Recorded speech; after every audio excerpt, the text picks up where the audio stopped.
creator of the Leicester equaliser. El Khanous, how much room does he have here? El Khanous going for goal, and he finds it as well. What a turnaround here at the Tottenham Hotspur Stadium. 4 minutes, Leicester have soaked up so much pressure. Fatawi jinking feet to get beyond his man, and the header from Jamie Vardy makes it 2. Wood should score. Woodward's Knockout. Yes! Yes! Anthony Knockout has done it. Tielemans lining one up. What a goal! What a brilliant goal by Youri Tielemans! And the Leicester City fans go absolutely potty. In behind Damian Vardy. It's 11. It's heaven for Jamie Vardy. Hold the back page. Hold the front page. A Leicester player has smashed the record.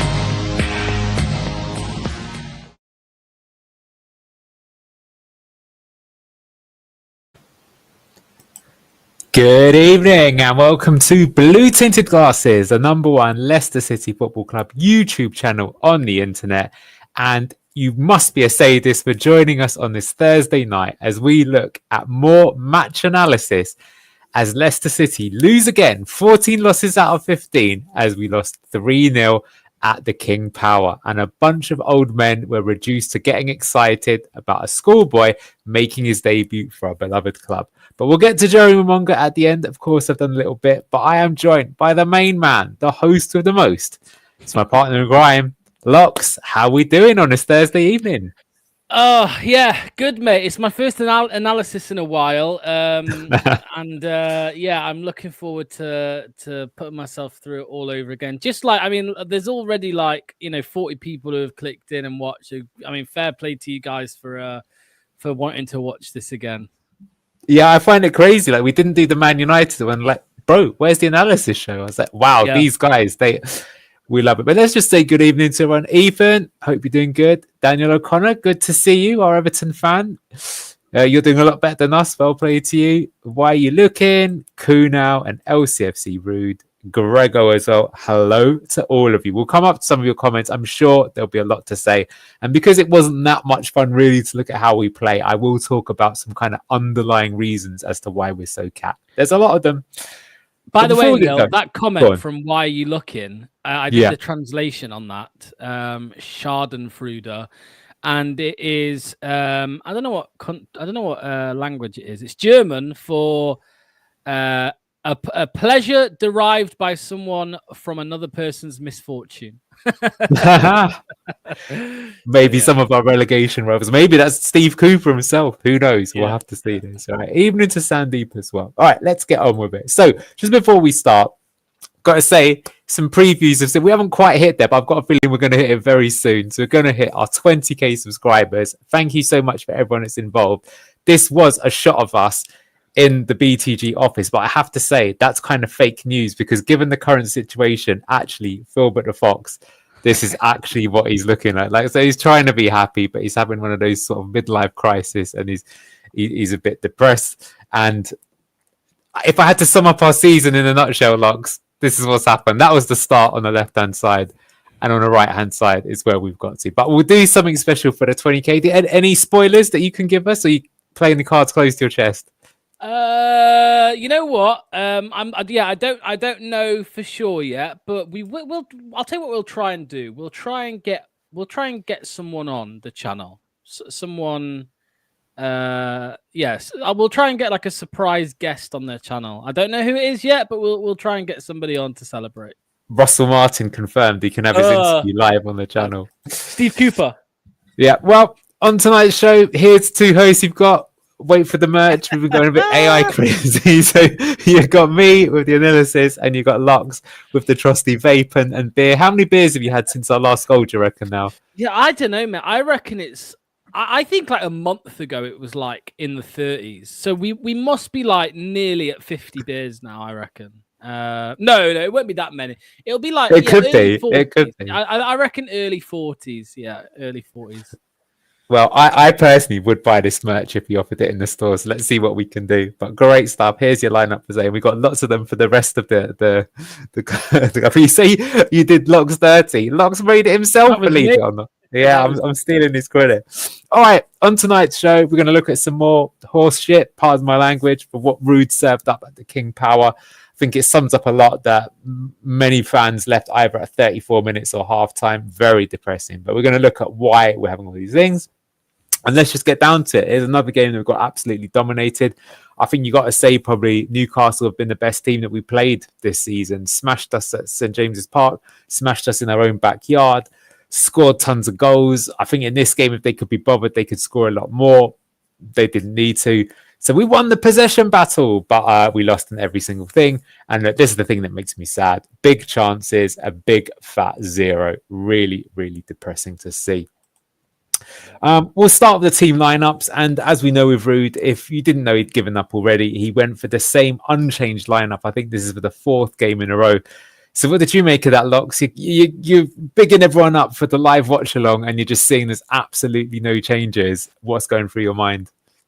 Well, this is the reason why on the live watch along we started talking about curries and music gigs and everything other than the football, because when you get to 1 hour 15 before kickoff, and this is what you see posted on the club social media, you're just like, oh, who is it? It's what's his name? DJ Khaled. Here we go again. Is it another one? That's him. Yeah, another one. That's him. Yeah. No, yeah, it's the Grand Theft Auto San Andreas CJ. Here we go again, and that's how it feels, right? Because we all know, even though we know we're not going to stay up regardless, you at least want to see the team go out and try and score a goal. And what is this? Was this the 5th game in a row with this formation? It's not working. You could argue, in fact, that the 4-2-3-1, when we were getting smashed every week, was more effective than this system. So, yeah, it's really demoralizing when you try and get yourself up for the game, and this is what's put out. Yeah, this comment about he just watches it on the second monitor and plays the game instead. I know exactly how you feel. The only thing I can say is that we had one good bit of news, which we saw Jeremy Monga here on the bench making his debut. They'd been bigging it up. So we were all speculating how many minutes was he going to get? Was he going to get any playtime at all? Luckily, he did come on. We got to see him. But yeah, he could have just turned off the first 75 minutes and not really missed a beat, which was a bit sad. And yeah, Ethan, going to come to your comment. That's a very good point about the lack of speed and breaking. That is the kind of underlying point. Compared this to Newcastle, it's kind of funny with Newcastle. In some parts, they've got really strong players. I think their midfield 3 is really, really good. Isak is, of course, I think, an elite striker. Of course, Harvey Barnes back on his own hunting ground, and you knew he was going to score. I think it was the most guaranteed thing you could imagine. But, the thing with their team is I look at them and I think, this back 4 isn't that special, in my opinion, given that they're pushing for a Champions League place. Jacob Murphy always destroys Leicester, but again, I think that's an obvious position they could upgrade. So I just find it sad sometimes that teams like this just absolutely roast us. And yeah, on paper, I don't feel like they're that special. But, what am I saying? They absolutely did destroy us. Like, I know Isak, I mean, you can argue, I suppose, that Isak now is better than any version of Jamie Vardy. You could argue it, right? You could. But our 1920 team, I think it's better than what we're seeing. I think our 1920 team beats this, right? What we see on screen. Because regardless of how it ended with Yuri Tielemans and James Maddison and these players, that was kind of a one-off season where they were just all terrible and they all just gave up. But the players on paper we had were just incredible, and it's so sad to see now our starting 11 compared to these teams, like not just Newcastle, Villa, Brighton, even Brentford, and it's just like it's sad. It's sad. I spoke to a Newcastle fan last week, and I said, like, it's just I'm so bitter. I am bitter that you guys now are the ones to challenge the top 6, and we did it and failed. Really, we failed to get the target, which was top 4. I mean, they do have Saudi money, which helps, but I mean, I do agree that if you think about our back 4 during that season, we had Schmeichel, Soyuncu, Evans, Ricardo, Chilwell. That's a better back 5 than this though. I do think they've got good attacking players though. But look, it's no point resting on our laurels and thinking about the past. It's gone. So yeah, let's look at this game, and really depressing start. I think this is something that really saddens me in recent weeks is that, before we used to say, well, it's always going to be the same. We're going to play good for 20 odd minutes and then we'll probably concede. But we're not even getting to minute 5 recently. So this is a minute and a half into the game, our awful defense, which is unforgivable when you've got 5 people at the back. So let's watch the move. It's just a simple kick out from Pope, midfield battle. This is Luke Thomas and Connor Cody here pushing up. Ball comes back out here to Christensen. Newcastle managed to win the ball here. That's Jacob Murphy, I think. Comes now to Bruno Guimaraes, and you can see already, this is a big difference, I think, between our team and the opposition, which is that as soon as they get the ball in a threatening position, you can see the players are calling for it and they're already running. Like, look at Tonali's body language here. Barnes is calling for the ball. And the key man, in my opinion, in this move, Tino Livramento, even though he's the left back and way out of it, he's behind the ball. He's got both arms open. He knows that he's free and he's going to dart in and make the run. So going to progress the move, and it's pretty funny actually, because Imran, when he joined us on I think Fox's Den, he was saying how he was sitting someone next to the crowd, and indeed he loses the ball here, but it's this next one, Samare, and he just says there's a woman that said as soon as Samare missed this challenge, it was like they're going to score.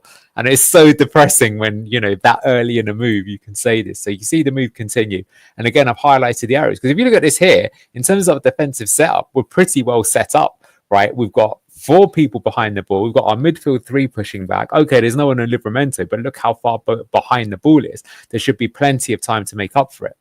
But the sort of system that we're using with the wing backs, it does give you protection in some areas, but it does have one weakness. And one weakness that it will have, as you'll see this move progress, is that here you can see, because you've got this now sort of 5 people defending, is that this happens, which is a bit of a throwback to earlier in the season where you've got your fullback 2-on-1. And you could say, well, why doesn't this Patson Daka get back earlier? But again, the way that the system is, he's got further to move, and he is actually occupying the correct area because he's come from a central area. So here you've got Justin, he's up against Barnes and he's up against Livramento. I mean, if you're asking me, he should be keeping an eye on Livramento because Barnes never beats his player 1-on-1. Surely he learned that with all of his kind of training. I didn't. So here you can see the overlapping run. I think Mavididi and Christensen pay attention because they never do this themselves. Barnes plays it into Livramento, and then you can see he's going to go for the cross. But you see, what's really frustrating again is in this instance, this is where the back 5 should cover you. So we've got all these players back, right? You can see who are the danger men. Luke Thomas is on Isaac, so he can get to the ball first. And Christensen is going to get ahead of Jacob Murphy here as the cross gets played in. And VK, I mean, I know Duck glazes VK, but I mean, you got to be honest, if he's not good enough for the Premier League when you see this. So you see, as the ball is played there, he's literally ahead of his man. So all he's got to do is literally stick out a foot. Maybe he could be scared of the own goal, but he's either got to put it behind or just hoof it, clear it, just get something on it. He just lets it go past him.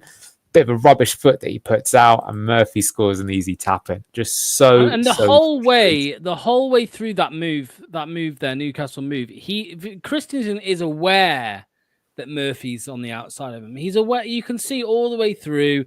He's fully aware where Murphy is, and for some reason, it's just like a half-assed bit of defending. I mean, it's and not just at the time. I mean, I don't know what the plan is from Rude, whether because we have seen often recently that in the first few minutes we do try and get the ball forward. I mean, we saw it in this case with Vardy, right? He got a shot on target. But I think at this point now, this week, if you're Ruud van Nistelrooy, you have to be saying, lads, do not concede in the first 5 fucking minutes. It's like rule 101. Don't concede straight away. Don't concede just before half time. For me, they're like the 2 things that, because it kills it kills the game before it even starts. And the half time one really annoys me as well, like 0-0, and then you concede. So, yeah, it's a nightmare. I don't know what he can do to try and sort that situation out. It's just more focus, if anything. Just focus, man. You're 2 minutes in. You're fresh. Focus. You know what, though? That is maybe the one area that I do have some sympathy for Ruud for. And I think it's why ultimately he gave up so early. Because it is a bunch of bozos at the back. I mean, we look at these comments and they're just bang on. Like it's like a football manager highlight. He's lost the ball there. Oh, the game wants him to score. You just know it's going to happen. Peter Walker, the spacing between the back five is completely off. And he is kind of right here, because I do feel as we see this move kind of progress, you sort of got these guys look like they're playing in a 4-4-2 and this one's in a 5. So, you know, this is the problem with switching formations, is you're not going to know exactly what positions to get. But that said, I mean, this is simple. Look, you know, you just got to make sure you're ahead of your man and you get to the ball first. And like, you know, to be fair, you know, they're stopping the pass from getting into Isak, who's the danger man. And like I say, Christensen's actually in the right position. He's just switched off mentally. And that's just unacceptable, really. They say concentrate. You can tell the players that, but players aren't doing that. Where I have less sympathy for Ruud, though, is that he's literally picked this lineup now 4 or 5 games in a row. So, you know, you got to be harsh and say, okay, you can't do the job. I'm replacing you with someone else. Now, sometimes then he'll put someone else in the team and they make a mistake. And it's like every week another player makes it. But, you know, you've got to keep kind of going this. And, you know, Conscious sums it up. He goes, if you asked before the game how we'd concede, it'd be lose a midfield duel, get overloaded down the right flank. In this case, it's our right flank, and defensive horror show from the cross. And you're right. It's just so predictable. We've seen it a million times. Well, I mean, that's almost the story of the season, isn't it? Doesn't matter who you've got there. Buonanotte, James Justin, Ndidi on that side. It's just happened time and time again. And Ruud's reaction, this is the censored version, but he said, fuck. You could audibly see, like, you know, he was pretty pissed off. And yeah, you go, I can't believe how many goals we concede from not being goal side of your man. Pretty much rule one of defending. Bingo. And you can see why he's pissed off, because that's not, you know, like you said you have a bit of sympathy for him. I mean, again, I say the doing, basics. Christensen? Yeah. It's like there's only so much a manager can do. Look, don't get me wrong. You know, me and you both know Ruud has been a disaster, right? But this type of thing, as a manager, you must be wanting to just get on the pitch yourself and start knocking the players out. Like, you must be absolutely fuming with them. Yeah, I think we've got to look at the players that we've signed in our team selection, right? So the thing is this is the back four that were the same back four that we got relegated with. And then you've added Connor Cody to it, who is also not good enough for the Everton team that stayed up by 1 or 2 points ahead of us. And then, you know, you've got, okay, the keeper's pretty good. And it's what do you expect of that? You've got Luke Thomas and Victor Christensen. Neither of them were good enough in that season. I mean, fair enough, you could say VK should have improved in the last 2 seasons, but he just hasn't. I'm sorry, when you see things like this, it's just he's made so many individual errors. He's not good enough for the Premier League. It's just the fact. FaZe, we know, is just not even in the same sentence as Fofana, really. Cody, the one I feel sorry for, I think it's more injury related rather than him personally, is James Justin, who's just not the player that he was. I think he's a good championship player, but I think it's hard to say that he's Premier League quality at the moment. And the big problem for us is we're going to go into next season, and I don't see how you're going to get any of those guys off the books. Maybe Christensen, given his age, we can get him into the Bundesliga or back to Serie A, but, you know, I'm not sure about that. We'll have to see. So anyway, that's the first goal. Now we're going to move on to another person who's going to have, coming back to even, Patson Daka. I've got a special on Patson because he's a player that I've been suggesting for a while should be leading the line as the striker. He is played in this whack number 10 position by Ruud, which doesn't make any sense. But I got to be honest with you, it's one of those that you just looked at his performance in this game, and it's hard for me not to defend him when Luke is telling me Donkey Daka. So awful touch, and unfortunately he did it multiple times during the game. So here was his first opportunity early in the game. We're going to follow this move. This was actually half decent football from us. We've got Cody here. This is actually into Samare, playing it to FaZe. So we're trying to sort of spread the ball around. You can see here it's going to go back in to Luke Thomas. Thomas going to Christensen into Bilal. He's our most creative player. Without him, I don't think we'd even make half chances, yet alone full chances. He gets the ball here and he's clever. You can see Justin here. He goes for the switch, plays him in and finds him in space, which is good. And now you've got Ndidi up supporting the attack. He's sort of, in this system, he's a bit similar to what he did under Enzo. And here you've got Mr. Patson Daka. So JJ gets the ball. He finds Ndidi, who's totally free. And Ndidi's unselfish and he pulls the ball across. And he actually plays a good cross here and he plays it into Daka. And what can you say? Air kick. Doesn't even make contact with the ball. And the thing is, what really, really annoys me about this is that what I've been saying is that, like, I know Daka's not got a good touch. He's not the sort of person to link up play. But it's, if you can get the ball to him and all he has to do is connect with it, then that's where you should get the most out of him. And he scored that goal against Brighton. So this is Peter's comment. He is rubbish, but you see, what I guess I'm saying, we'll come to Vardy, because Vardy's lack of pace, costs us our ability in attack. In my opinion, he should definitely not be starting for that reason. You just see that our attacks end with Vardy because of that.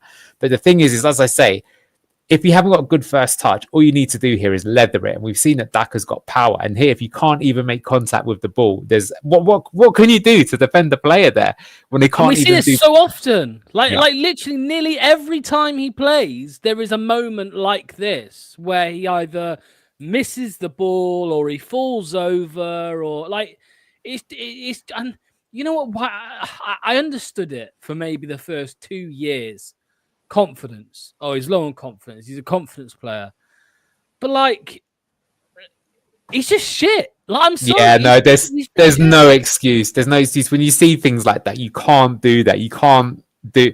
This is a half decent chance. I'm not expecting it to go in, but he's got to make contact with the ball, work the keeper. Even if he made contact with it and it went slightly wide, you'd be like, okay, well, he could do better. But I mean, this is literally the only way this happens is you take your eye off the ball as you're about to hit it, which I do that sometimes on a Sunday and I get absolutely rinsed by my team. You can't do that as a pro. But again, looking here, Ndidi, he shows you that, even though he's not the most creative, he can do okay in this sort of position. But, you're just being absolutely look at that. Anyway, the horror show is going to go on because I've got more from Daka. So here we've got him dropping into the play. And he turns, and now he's going to start driving forward. And to be fair, this is maybe what the thinking is, right? Is we mentioned that, like, on transition, this is why I've been an advocate for starting players like Mavadidi, Daka, and to some extent Makatir, given that Fatawu's out. And, if you give the ball to him, he's still fast, he's still rapid. So it's kind of like if you just put the ball in front of him and he runs onto it, he should be beating most players. So fair play to him. Look, he's surging through a lot of the Newcastle players here, and all of a sudden we are potentially on the attack here. Now he's starting to get surrounded, he's attracting players towards him, but in some ways that's good. That could offer the passing lane through here to Christensen. He could play it through to Vardy, he could drop it here to Justin. So this is what we want to see. But what happens is he just falls over. And, to begin with, I was like, oh, it's got to be a definite foul. There's no way that Tonali's got back, right? And it's definite free kick. And I was a bit upset. But then you know what?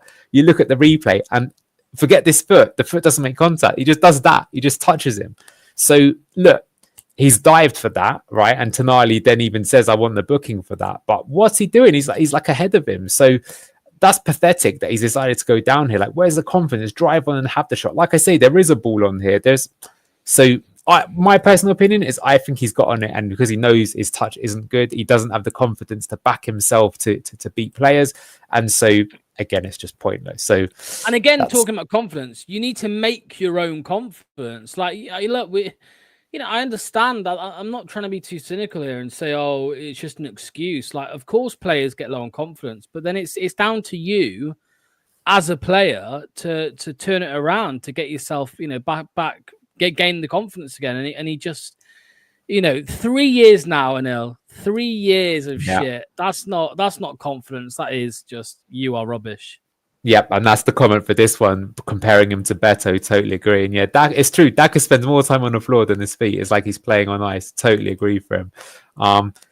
This I agree with. That's probably still what I would do, is I would just use him to tire players out, right? So we saw more of that. It could have some impact, but let's be honest, I agree with Locks. And problem is I think he'll still be here next season. So, right, here's some other ones. Here, to be fair, was a bit unlucky. This would have been offside anyway. Ball comes to Vardy. Vardy plays it back to Daka. Daka hits it first time. So that's what I'm saying. When he hits it first time, that's normally when he's at his best. And it comes off one post, then comes off the other one and doesn't go in. As it turned out, though, it would have been disallowed. It was given for offside because Vardy was offside, not Daka. But maybe a bit harsh to say awful touch there, but not great. But this next one...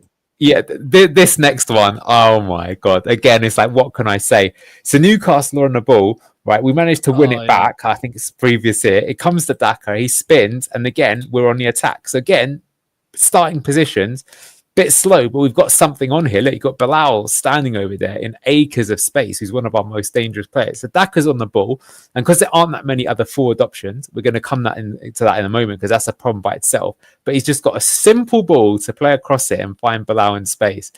And what he does, well, you can see what's going to happen here. Again, it's simple, but he doesn't connect to it. You can even see the technique there. It's poor. Like, it's, not really putting his, even though it's a side pass, he's not really putting his foot through it.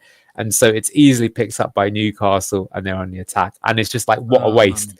And again, look at this reaction from Justin. You can just see it. He's like, oh my God. I've got to run back. I've got to run back already. Yeah. Like, if you just go back like one slide, Anil, or maybe two, just one more. Yeah, there you go. So, like, imagine that is, Fatawu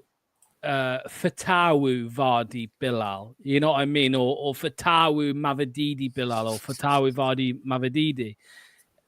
Yeah, it is. Like, obviously then we have more confidence, but like, and we know Daka isn't a winger. We know that his best attribute isn't going to be his passing, but I reckon, I ain't played a full 90 minutes of football for about fucking 12 years, and I think I could still make that pass. It's shocking. It's just lack of concentration. But I will say, my main man Ethan here, he's right. This is actually what I don't get about Ruud, is that weirdly enough, if that's Vardy, who is actually good on the ball and very underrated for his touch, he could play it in there, and Daka should be the one that doesn't like that. This is my point about why is Daka a 10. It just doesn't make any sense at all. Like I say, that he's kind of a bit brainless, so just make it that he's the one on the end of it. And look, though he skied that other shot, he did have one that came off both posts. So that's what you want to use him for. Like, Daka, don't think, run. When the ball gets to you, just hit it. It's as simple as that, right? Just play the most simple, basic style. And I think if you do that, I still don't think he's going to be brilliant, but I think you'll get more out of him than what you do here. So very frustrating. We're going to come to the other one about him turning back in a second, because, if that's what's enough, we're going to come more to some Ruud. And yeah, so what I was going to say is, like, why is Ruud so horseshit? Right. And there was two things that I see in this game that's just so frustrating. Again, don't make sense, again, with all the positioning. So I'm not going to pick on Christensen here. It's just one example I found. So here we've got Christensen on the ball, and he's going to go, do you know what? I'm going to go for a cross. Now, Lux, let me tell you, you're up against Dan Burn, who I believe is 6'7", and we've got 5'9" Jamie Vardy, and I think we've got Daka, who might be 6 foot. If you're playing Football Manager, do you think that's the smartest tactic to go for in that particular game?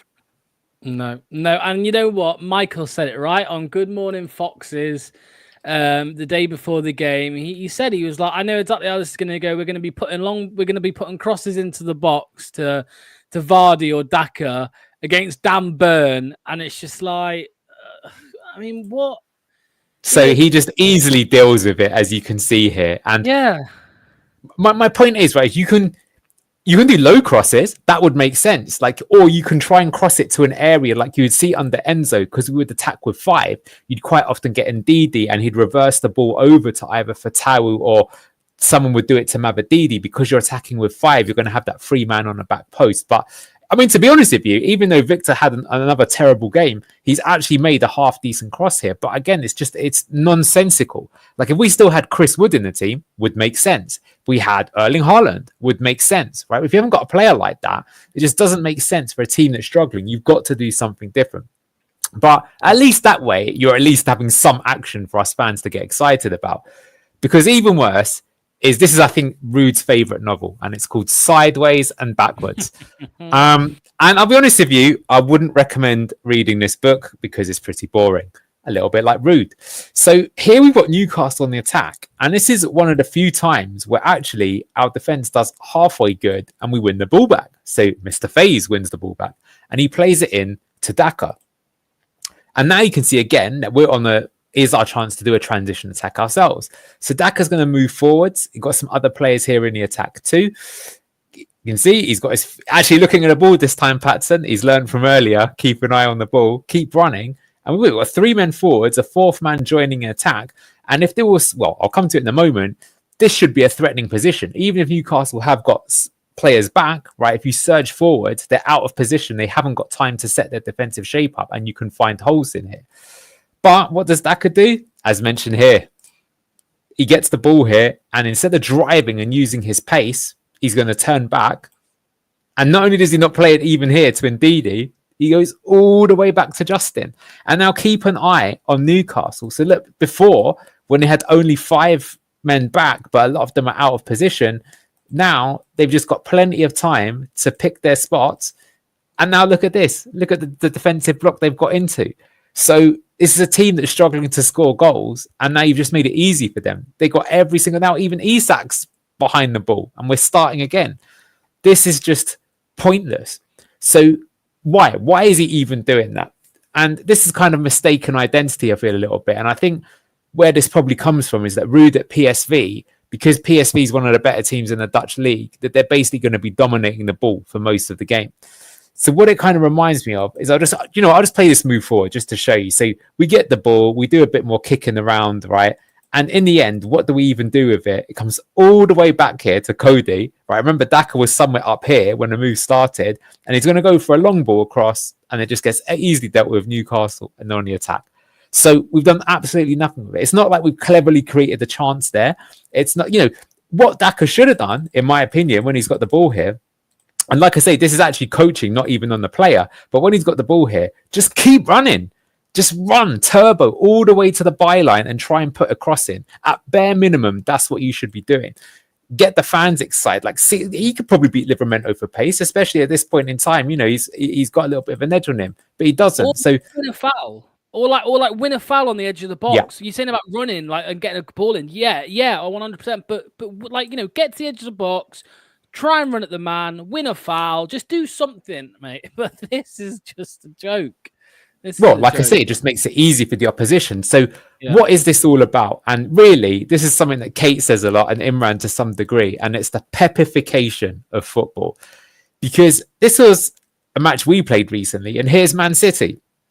And they've got a similar problem. They're playing up against the team is us, and the team is absolutely camping with 5 men at the back and then 5 here. And you can see they've got their players up here as well. And what they're trying to do is they know that because it's going to be a long, patient battle to break down the team like this, although they did score after 90 seconds, so we didn't do too good a job on that. But here's sort of what they're expecting is going to happen. They're going to try and get the team into this defensive position, and they're going to be knocking the ball from left to right and trying to shift this defensive block. So that's why he's been told to turn and pass it back, because what he wants is he wants to see this structure of the team. He wants Cody. Yeah, we've got a bit of a spoiler there. We've got Cody. We've got FaZe pushing up, so there's more options so you can keep passing. That's what he's trying to do. But like I say, it doesn't make any sense because that might have worked for us last season, the championship. And if I'm being honest, I feel that whoever is going to be in charge next season is going to do something similar, because we are going to play teams like, what if Wickham come up? If we play against Wickham, the way, probably their entire team won't be on the same wages that, Sumari is on. So if that's the case, they're going to park the bus. Of course you wouldn't blame them. So in that case, we will get to these positions and we will be passing and we'll, trying to force the opponents to defend deep. But the thing is that we're Leicester. We're literally up against a Newcastle team who've got Isak, 60 million, Tonali, 60 million, Joe Linton, 35 million. They've got top quality, expensive players, right, who are better than us 1-for-1. So we can't play that game against us. And what it really does is it actually just means that we've got more people forward. So when we turn the ball over, we've got more likelihood that we're going to get scored against, which of course is going to be the spoilers for what's happening next. And what I wanted to say is, of course, here's another member of the BTG crew. You can get this in the shop as well. Your BTG Manny with his Marks and Spencer's cookie. And of course, his T-shirt saying Fast Twitch Fibers. But to be fair, he would be saying it is about fast twitch fibers and counter-attacking. And what I wanted to show you is to prove to you that we've got players that could do this. So here's from last season. There's a few examples from this, but I'm going to come to this one in particular. So here's we're going to see a corner from Birmingham City. And look what happens off this corner from the opposition, by the way. So they always score, but here's these fast twitch fibers in action. Yeah.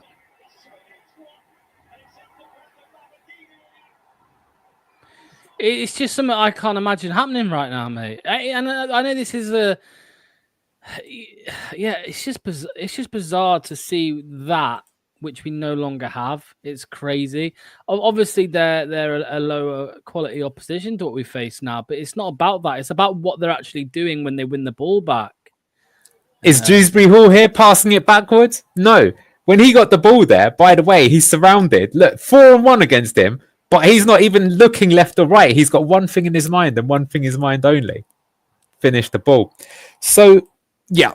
I mean, that shows you that's the difference. It's just a mentality thing that we want to attack, and that's what I'm saying is a problem with Rude. I think he's coached the confidence out of them, but you need to have a few players in the team that are direct and attack. And we've been saying that that's really how Forest have done so well this season, is that when they attack with intent. And there's a few players, and it's like, you know what? Even if we give it to Elanga and he loses the ball, that's what we want. We want people to be driving at their mans and causing problems and asking a question. Because then as the attacking team, even if you're Man City, you know that the more you push up, you're playing a very risky game because you're leaving even more gaps in behind. And they, it might take you 10 minutes to create one good opportunity, but the opposition can create a good opportunity in just 7 seconds. Anyway, we'll move on. So Jacob Murphy, he must wish he could play us every single week. And this is, oh my God.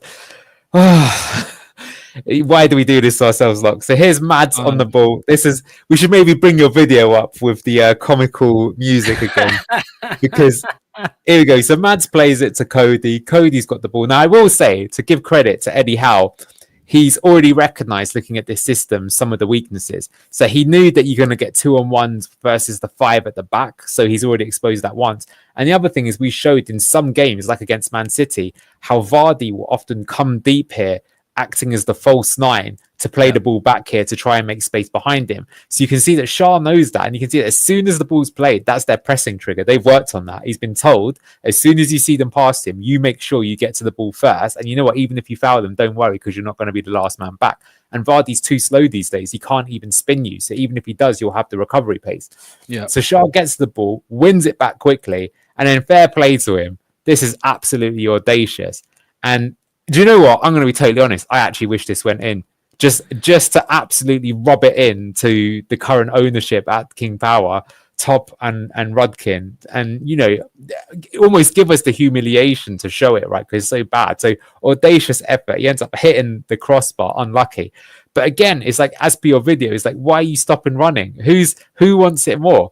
Murphy wants it more. Look at this. Who's in shot? It's just him, right? Is Cody, no pace. Faz on his haunches, really. Luke Thomas, who even knows? Yeah, it was hell of an effort, to be fair. Like I say, I actually wish it went in. I remember Joey Johnson scored from the halfway line. I was at that game. It was pretty epic. So there you go. That's 2-0.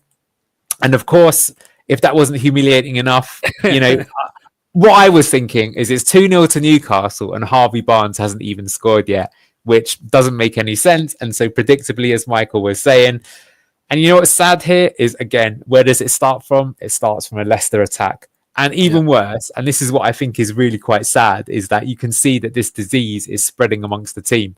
So probably one of our best players this season has been Bilal El-Khanous. He's got the ball here. He's going to try and make something happen. He found Justin earlier in the game, so he's going to go for the ball across.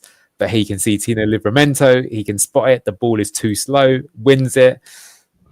But even here, from this position, we're still half decent set up, but it shouldn't be like a complete shoe-in. But again, here's my point about not turning backwards and passing, but just driving at the ball. So it wasn't Livramento, it was actually Barnes. Fair play to him. So they're going to charge down the pitch. You can see that there's only 2 of them here in the attack, right? Still only 2 of them in the attack. Joe Linton's joining. So again, it's the thing about not passing it sideways and backwards, but just try and find the shot and see what you can do. So they try and make a shot, and it doesn't go in. It gets dealt with. But because they've got enough people attacking and trying to make something happen, goes here to Joe Linton. Joe Linton is going to cut in. He's going to go for the shot. It gets saved. But again, look at the reaction of the players. No one wants the ball first. Boom. In it goes. There you go. 3-0, 33 minutes, and the fans are going home. And I mean, I think Michael joked about it. He said, FPL, if you play FPL, put Harvey Barnes in your team. It's just it would be typical for him to score. And Charity FC, I think a lot less fans call themselves now. So Charity FC, Harvey Barnes. There we go. Yeah. We'll play a video at the end. I think that'll be a good way to end it. Ethan is totally right. It could have been more, but Newcastle really put their foot off the gas. I mean, why? They don't want to get injured. They need to kind of just move on. And everyone, including the subs, also look lethargic and unfit. And I think that's a big because I think the reason for that is because the style of football that we're playing being this slow pedestrian passing game. And the difference between this season and last season is at least last season when we lost the ball, we won the ball back quickly. So I actually think some players like McAteer, Winks, even Yunus Akpan were pretty good at doing that. So they had to be of a certain intensity. But this season, we don't even do that. So you're right. They do all look lethargic. And yeah, here I want to see some more problems. So to show you, to compare that, so that's the goal Dave scored on the break. Now let's compare that to one of our counter-attacks. We were a team that were famous for doing this back in the day. So you can see here that the ball's going to break and you can see Bilal's on it. Again, he's one of the few players that want to attack. Now here's my point about Vardy, right? And you'll see that he just hasn't got the pace to keep up, right? And this is why he'll be good in the Championship, but he's, for what the role he's been asked to play at Premier League level, it's literally got nothing to do with ability. It's the physicality is too harsh in the Premier League right now. It's like trying to play basketball when you're 5'7" and everyone else is 6'8". It's like it don't matter unless you can shoot it like Steph Curry. Even he's like 6'2". You're in trouble. So Bilal's got on the ball, and again, look, you can just see he's struggling to motor here. So Bilal's going to sprint down. You know, despite having the ball, he's faster. Where are the options here? No options. But at least. Yeah, but to give him credit, we saw with Newcastle, the one thing you want to do is even if you do it, just try and make something happen. So at least he doesn't just sort of turn back and pass. Finally, you can see Daka, who really should be pushing up with his pace. And if that is the reason why he's been asked to play in his 10 position, because he's got the pace to join the attack, he's not doing his job well enough there. So Bilal has an effort and is just easily dealt with. At least he's had an effort. But again, the point is that, like, you know, compared that to the Mavadidi goal there to Kiernan Dewsbury Hall, if that's the best that you can sum up, you're not really going to score. But at least it was something to get excited about, but it's just too easy. And so really, I think whatever manager comes in next, even if we are in the Championship, Will Alves scored a really good counter-attacking goal for Cardiff. Monga looked like he can beat a man. We're going to come to him a bit later. So we need to get that element, and we had it last season. So we need to, you know, if we start playing Ayew and Bobby Reed, because you got 46 games in the Championship, they're going to get games. But if they're the starters, big trouble. We need to be going for pace. So speaking of Jeremy Monga, of course, he made his debut. So I've got very little to show from him. I mean, you can't really say much. He only had 15 minutes. Still amazing. He's the youngest ever player to play for Leicester City. That might be a record that never gets beaten. Second youngest player in history to play in the Premier League after Ethan Nwaneri. And so you got to have something about you to do that. So what could he do? Well, here you can see this made us laugh. He's so young, he can't even have a sponsor on his shirt. So he had to wear the training kit like the rest of us can get. Number 93. I think, isn't he born in 2009, by the way? Someone 2009. Said. Crazy. Wow. That is crazy. Because I don't even say what I was doing at that age. So here he is on the ball. And what I'll say is interesting is that Newcastle actually doubled up on him a lot of the time. So they had done their homework and they heard, all right, if this kid's fast and tricky, we'll just make sure, you know, he's always got two people about him. But you can see here, he was capable of, you know, there was his first pass, made it count, which is good. He tries to drive down the line here. Livramento dealt with him. But yeah, I think this was his best moment. He receives the ball here on his side, and Tino Livramento, who has had England caps, I believe, he's definitely played for England under 21s, cost like £30 million. And Monga did manage to beat him for pace. That's a good sign to see someone doing that. If he's doing that at 15 years old, I mean, Tino Livramento is probably 22. So that's 7 years left for Jeremy Monga to get to that level. And again, the confidence to actually do it as well, mate. Like we just showed with Daka. Daka would have gone backwards. Passed it back. Exactly. So the problem is that, you know, because he's coming in without knowing too much of the patterns, right now he's not been affected by the Bozo gene. But my worry is I think that the Bozo gene is a bit like coronavirus and it spreads quite quickly. Because I'll give you another example of another player. Well, I wouldn't know too much about that, but whatever has happened to you in your personal life, fair play to you. I won't ask questions, don't want the answer. But another player who hasn't yet been affected by the Bozo gene, probably because he's been out for a long time, because he's only really had a few minutes under Ruud van Nistelrooy, is Ricardo. I thought Ricardo was easily our best player when he came on against Man City, and I was surprised he didn't get at least 45 minutes in this game. He should be starting for me. He came on and he immediately sort of showed his quality. So here you can see he's actually playing as part of the double pivot. So at this point in time, we've gone back to the 4-2-3-1. We had Mavadidi and Bonanotte on at this point in time. I don't really think there's too much talking about that just because the game was already over. But Ricardo, we will see again here. You can see he's playing next to Samari. Indeed, he's the one that's pushed a bit higher up. But this was his best moments. You can see Ricardo's on the ball here. And the thing that I like about him, because he's not infected with the bozo gene, is that he's prepared to run at players and try and make something happen.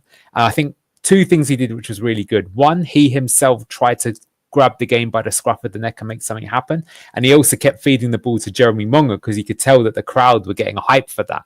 So again, that's like real captain material, if you ask me. I think that's something that the real best players have, is they can actually feel the game in the crowd and they know what to do and why to do it. It's like, you sometimes, I give this example all the time, but 2018 World Cup, England versus Croatia in the semi-finals, Croatia were 1 down and Modric just goes, give me the ball, I'm going to turn this game around. And it wasn't immediate, but you could just tell he knew exactly what to do. He was finding a space, turned the momentum on its head, and they ended up winning pretty comfortably in the end. So yeah, this is great from Ricardo. He's on the ball here. He's going to do a little shimmy, beats a couple of men, starts driving forwards, keeps driving forwards.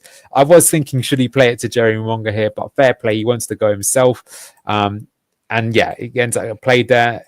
Keeps the ball. Newcastle almost a little bit, plays the ball here across to Mavididi. Mavididi gets it, play the ball across, and that's going to come to Jerry Monga in the end. So, Monga plays it back into Ndidi and so on and so forth. So he did some good stuff there, Ricardo. He tried to make some stuff happen. Obviously, he played it into Jerry Monga to keep the attack going. So I thought that was like a nice aspect, but not really that much to kind of talk about. But what did you make of Jerry Monga's appearance?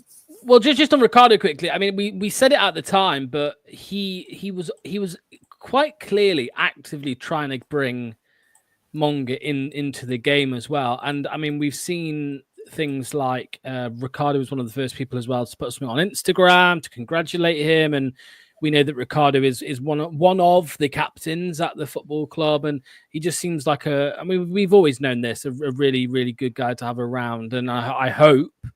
I know we've been kind of talking about it in our group chat recently. I really hope that he is here next season, because although I myself keep saying rebuild, get rid of everybody, I think Ricardo, if you are going to keep anybody, I would actually say Ricardo is probably that guy in terms of captain.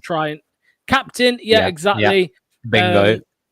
And I can't see him renewing his contract next year, and I can't see anybody buying him this summer. So I think let's just have him for 1 more year. Starts every game as long as he's fit. Hopefully he can have a similar injury record to last season, which was basically no injuries. On Monga, look, I think we've been saying it for weeks, but as soon as we knew kind of relegation was pretty much confirmed in our minds, I think we had to utilize Monga, utilize a bit of excitement. And I know there's been a lot of talk about whether a 15-year-old should play and things like that, but for me, mate, it's looking likely that he's going to leave to go to Man City. So in my mind, I personally feel you've got a better chance of keeping him if he plays, because then you're showing him and his family, look, we're prepared to give this guy time. And I think now there should be a real discussion from the club to say to him, you are like a big part of our plans, like not only for the future, but like next season, like literally next season, you're going to be a big part of that. The one thing I wanted to bring up, mate, and I'm going to quickly share my screen, because Leicester City released a training video today. Oh, yeah. And what you're about to see is a 15-year-old Jeremy Monga completely outclassing two experienced pros in Vestergaard and Oliver Skip. So let me one could argue that's not the hardest thing you've ever seen in your life, but go on. That's true. But watch this little clip here. Yeah. So here's Monga closest to the camera. He gets the ball. Little trigger on the ball there. Like you can see, he's holding off Vestergaard. He does a little skill. He does it again to Skip. Comes back through. Is able to get a pass away. And I mean, you can see the close control there. And I was going to say that's the thing that stands out immediately, the ability to move your feet that quickly in tight spaces. And he's actually made the right decision there. Yeah. I mean, did you see that goal we call him Kvaradona for PSG against Aston Villa? He did something with his feet, a little bit like that to roll the ball across. It was absolutely world class. Well, that's super exciting. I'm glad that he is training with the first team there. And I mean, I was going to say that for me, Monga's got to be given at minimum 15 minutes every single game from now on. And hopefully start building. There's no No, reason and why it's like even if we're playing Ipswich and Southampton, who are the two teams that we might get some points again at the end of the season, even if it's close and whatever, just get like, it doesn't matter. Who cares now if we finish 20th, 19th, 18th? I mean, I suppose there is some money involved in it, but not really. And it's like, you know, it's better to make him feel really, really good. Otherwise, yeah, I mean, minimum it'll be better for Tribunal, and you know, positives are that, you know, it'll be good. If you don't think that look good, Planet Earth, don't know what you need to say. And say, look at some of his other clips. To be doing that at, as you say, Vestergaard's probably twice his age, more than that even. So, you know, I was going to say, were you doing that at 15 years old, Planet Earth, you know what I mean, surrounded by footballers, although not the greatest of footballers, but footballers who've been playing football professionally for maybe on FIFA. That's about the best yeah. thing you could say. Yeah, I keep saying it, the confidence to step up to you know, the men's team training and doing things like that, and the analysis that you brought up of him in a short cameo. To take on Livramento on his debut when other players like Daka were too scared to do that. I think that's a promising sign about his mentality at the end of the day. So yeah, absolutely. Gonna give you my match thoughts then. So just to make you feel better, that's 12 hours without scoring a goal. 12 hours in the Premier League. Believe it or not, there's two teams that've got a worse goal rut than us, but I think we're going to catch it up in the next match. Conceded 28 in that time. Insane how bad we've become. No changes, no tactics, no plan, not for the start. At least he changed around a little bit. As we've been mentioning a lot, players were just walking around. No one can be bothered to sprint. We're hyping up a 15-year-old's debut because that was the only thing to get excited about. That's why we're sharing it. You go, you're clutching at straws. We are. You got to clutch at something. Otherwise, it's too depressing to be a fan. But I will say we look better in that 4-2-3-1. Way better. I think that 3-4-3's got to die. Maybe it was a good thing to try against someone like that, Liverpool or someone like that. But you know, that's all we can do. I'm gonna know that one. I'm gonna come up to this comment though, which is good. This is from Carol Newman. So how would a new upcoming manager, Manny style, counter the bozo gene once it's infected the players on the board? And I think an even better question than that is even for managers that are currently in the job, because I will say I think that's one of the hardest things to do, not just in football, but just in general. Like, let's say you go to a struggling company, like you're the new CEO or someone like that, and you know everyone's just massively depressed. What do you do to right the wrongs when they're doing it? And what could Ruud have done better? Well, if we look back at what Enzo did last season, I think what he did, which was really good, is that he immediately came in, presented a really good vision to the players, gave them a certain way of training. And it was mentioned very early on that a few players decided that they wanted to stay rather than leave because they were so impressed just by like the sheer quality of what he was sharing. So that already changed the vibe. I also think if you look at Enzo again, this time at Chelsea, something he did with them is that he had the problem with they had about 2 million players. Right. So he decided very early on to make a bomb squad. And I think he even accepted that, you know what, some of the players that I'm going to let go, it might even be a mistake to let them go, which happened with Chalobah, for example. But he's like, look, I can't accommodate training 35 players. I need to get it down to 25. So I've got to make my decision. I'm going to accept the fact that I might get one or two wrong. And then that way I can work with the ones that we've got. And it's a similar story. Whoever comes in, they've got to make up their mind very quickly.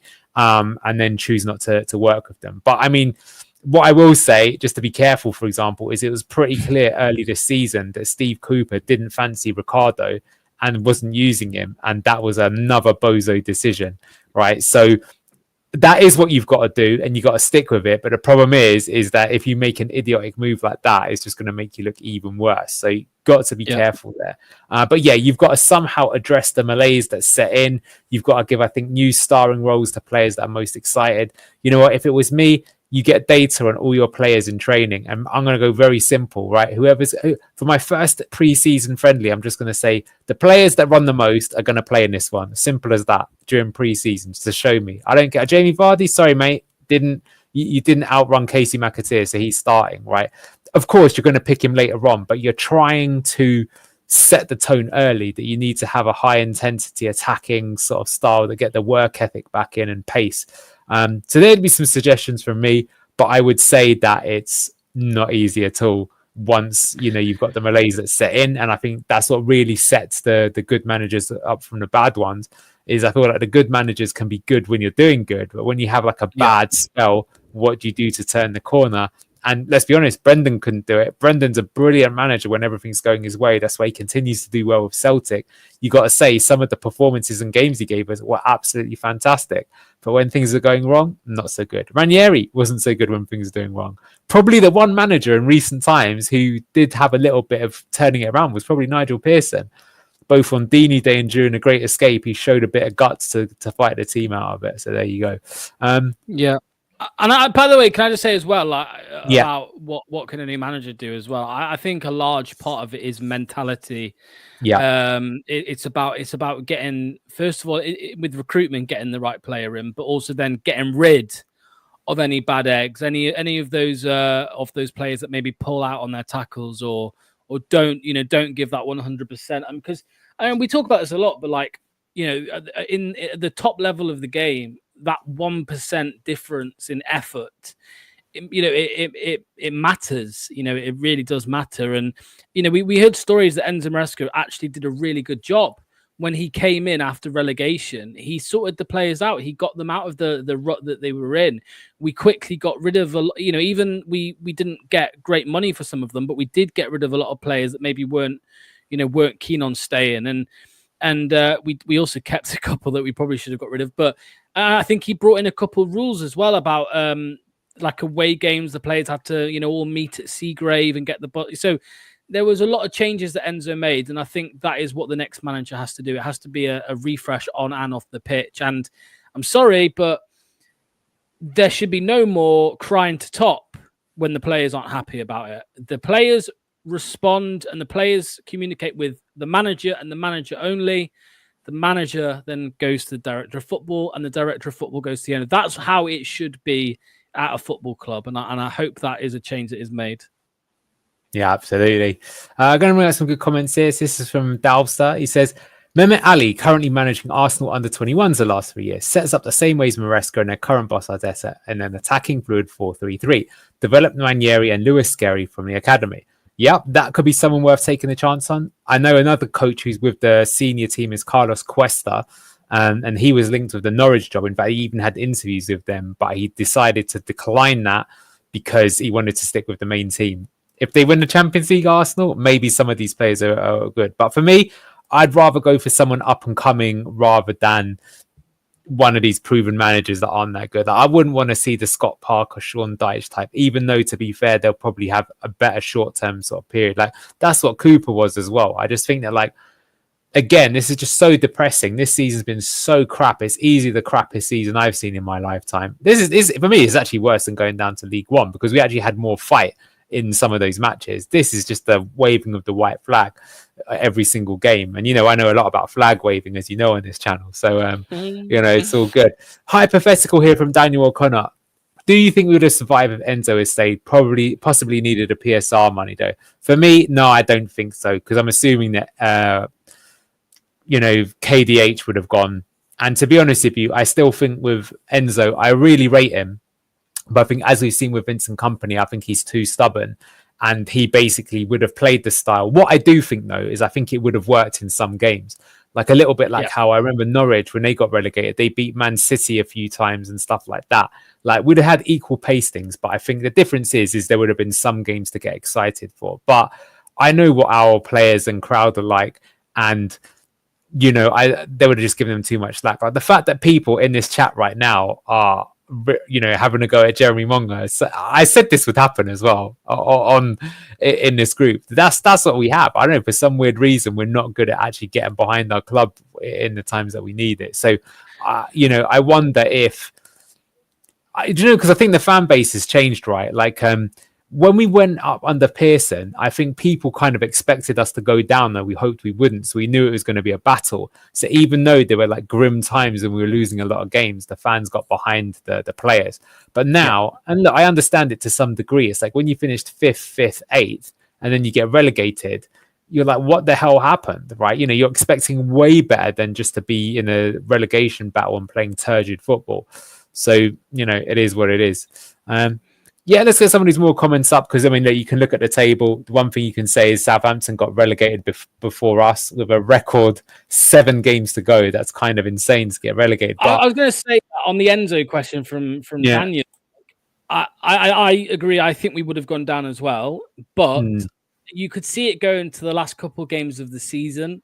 Not, we're going to be relegated with like 6 games still to go, mate. You know what I mean? Which is crazy. And what you're saying about flag waving, like, we've waved the white flag as a fan base probably since January. The players have waved the flag probably since, a similar time, January, February. And I just feel like there would have been more under Enzo, because what would have happened under Enzo and Il? Any people who weren't pulling their weight, Enzo, I think, would have pulled them out of the team. Yeah, 100%. So I wonder what would have happened with Samari and Enzo. Do you know that? I think he would have got absolute pelters a lot of the time. Because I remember this. This, I think, sums up Enzo. I forget what team it was against, but he put Yunus Akgun on at half time, and then he took him off after 67 minutes. And Akgun looked, like, what have I done wrong? But it's because he wasn't running and he was getting out of position. And I think that was a bit harsh, but the fact that Akgun's gone on to have a brilliant season this season with Galatasaray shows you that sometimes you need that kind of tough love. And it's like, I'm playing. He goes, look, this team's winning every game, and you've come on and you've stunk the place out, so I'm taking you off. That's my expectations, what you need in the top team.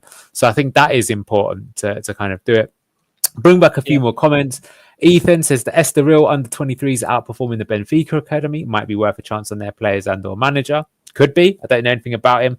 I will tell you there's going to be a lot of content about who the next manager is between now and when that person is appointed, because let's be honest with you, what else is there to talk about? So do this research. Let me know who that is. I'm very interested in who they are. Like I say, I hope it is someone who's a bit left field like Enzo was. More exciting to get someone like that, in my opinion. Although I will just give you a bit of news. Someone that I have good confidence in has been hinting certain Italian manager. Could be, I don't know who that is. That's the way we would say. Could be David Ancelotti. We've been linked with him before. Could be Carlo. Yeah, Gasperini, right? Who? Thiago Motta's out of a job. I'm just saying. I think Roberto Mancini might be out of a job. Not sure. So something to think about. Although people are expecting Mancini's going to go to Juve at the end of the season. Enzo? What 11 starts for you both against Brighton? I'll give that to you, Locks. 4-2-3-1. Hermanson, Justin, Faze, Akoli. Faye's injured, by the way, so you've literally, I'm going to make you do some work. Even Rude can't keep the same lineup. You've got to change it. Cody, Akoli, Woyo. Yeah. Left back. Oh, I left back, yeah, fair enough. Yeah, and Didi, or the other way, or Justin left, whatever. That partnership. And Didi, Samare, Mavadidi, Facundo, Bilal. Yeah. Edward. You're getting Ricardo into that team. Oh yeah, I'll tell you what.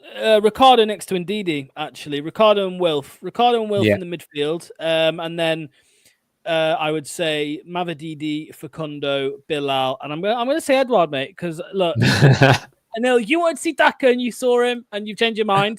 Yeah, no, I'm laughing. I'm laughing because what can I really say to that? And imagine he does start banging them in, and I'll be like, oh my god. Well, wrong. Like, at least show me he's shit. Do you know what I mean? Yeah. Like, at least yeah. So there, that's why. I mean, we spent some money on him. Say again. I agree with Planet Earth. Does it fucking matter? It doesn't. Yeah, no, it doesn't. I mean, all that matters for me is that we get a goal. But next up is, here we go. So I've got the fixtures on screen. Is there some respite? I think this is still going to be a tricky match against Brighton. The next one, oh my god, Liverpool. They might be able to win the title in this game as well. So I don't expect anything from that. Looks like a Sunday kickoff to me. By the way, the relegation can happen. It can happen. That if Wolves win those 2 games, they get their game on the 12th and the 20th, and we lose Brighton and Liverpool, we are down. So next Sunday we could be down mathematically. Right, I think Sky Sports posted it. Wolves have got Spurs and Man United as their next 2 games. So I'm not sure they'll win both, if I'm being honest. They probably get 4 points, maybe. When is the next goal? I mean, that's the thing.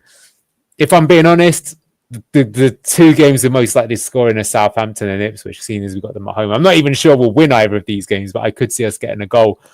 Because, the way I see it, I mean, we actually had a good comeback in this game and we didn't play that badly, but that's when we were full of confidence. Without confidence, loss, loss. Wolves loss. City versus Southampton. Do you think we'll get anything there? The what people have been calling it, the L. I don't want to get demonetized. Stinkico. Let's call it the El Crapico. El Crapico. There's been other words people have used, but we won't use them. But yeah, El Crapico. Yeah. And then Forest, the City ground. Oh, God. Yeah, I mean, the thing is they'll be going for the Champions League as well. But I mean, my prediction for that game is just we're going to have 60% of the ball and lose 3 or 4-0. At least if we are down by then, we can just try and stop them from getting Champions League. That would be. But we won't be bothered. That's the problem. I mean, true. The impossible thing as well is that we're on the beach already, and we had things to play for in the last 4 or 5 games. Really, really annoying. But you are right that there'll be no pressure. So all of a sudden, you might see that there, for example, Daka, whereas before he passed backwards, you might just think, screw it, I'm going to run onto it. Yeah. Anyway, that's it. That's everything today. Thank you for watching. What have we got coming up on the channel? Well, tomorrow we've got something coming out at 9. Unfortunately, a lot of people have probably already seen it, but it is another one of the BTG highlights videos. It's a feisty one. If anybody did watch the stream last night, it's just a clip of that. So the Sean Dyche argument or debate, whatever you want to call it, that's coming out. But then obviously we're looking ahead to we got Saturday and we got Match Day Live, 3:00 kickoff for once. We never seem to have them anymore, but yeah, 3:00 kickoff Saturday. We're pleased to say that we will have another joint watch along where there'll be a few of us on screen talking about everything other than football. So yeah, we'll have that. And then of course, Good Morning Foxes. So plenty content coming over the next few days, as always. Should be fun. All right, we're going to end it now, but we're going to end it with something to make you laugh on our way out. So got some more highlights of the game that we just played. Enjoy the banter from this, and we'll see you next time on Blue Tinted Glasses.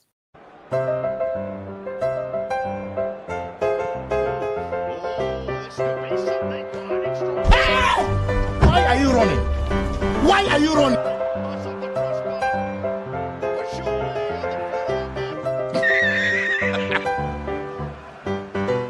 Wait for it. Here it comes. Almost there. Within you and the want to go on with this project? You know, this is a difficult night, especially also in the run of form that we're in. It's important to analyze this and sleep on it and recover. Stop it. Get some help.